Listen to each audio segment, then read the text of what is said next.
اے بنی آدم، دیکھنا کہیں شیطان تمہیں بہکا نہ دے، جس طرح تمہارے ماں باپ کو بہکا کر بہشت سے نکلوا دیا اور ان سے ان کے کپڑے اتروا دیے تاکہ ان کے ستر ان کو کھول کر دکھا دے۔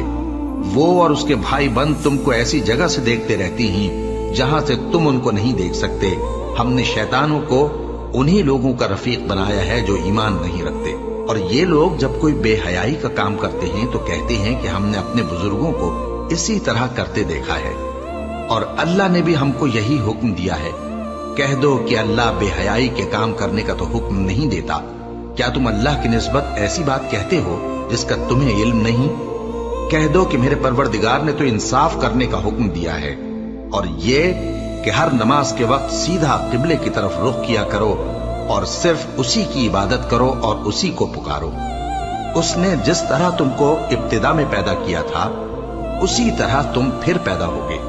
ایک فریق کو تو اس نے ہدایت دی اور ایک فریق پر گمراہی ثابت ہو چکی۔ ان لوگوں نے اللہ کو چھوڑ کر شیطانوں کو رفیق بنا لیا اور سمجھتے یہ ہیں کہ ہدایت یاب ہے۔ اے بنی آدم، ہر نماز کے وقت اپنے آپ کو مزین کیا کرو، اور کھاؤ اور پیو اور بیجا نہ اڑاؤ کہ اللہ بیجا اڑانے والوں کو دوست نہیں رکھتا۔ پوچھو تو کہ جو زینت و آرائش اور کھانے پینے کی پاکیزہ چیزیں اللہ نے اپنے بندوں کے لیے پیدا کی ہیں ان کو حرام کس نے کیا ہے؟ کہہ دو کہ یہ چیزیں دنیا کی زندگی میں بھی ایمان والوں کے لیے ہیں اور قیامت کے دن صرف انہی کا حصہ ہوں گی۔ اسی طرح اللہ اپنی آیتیں سمجھنے والوں کے لیے کھول کھول کر بیان فرماتا ہے۔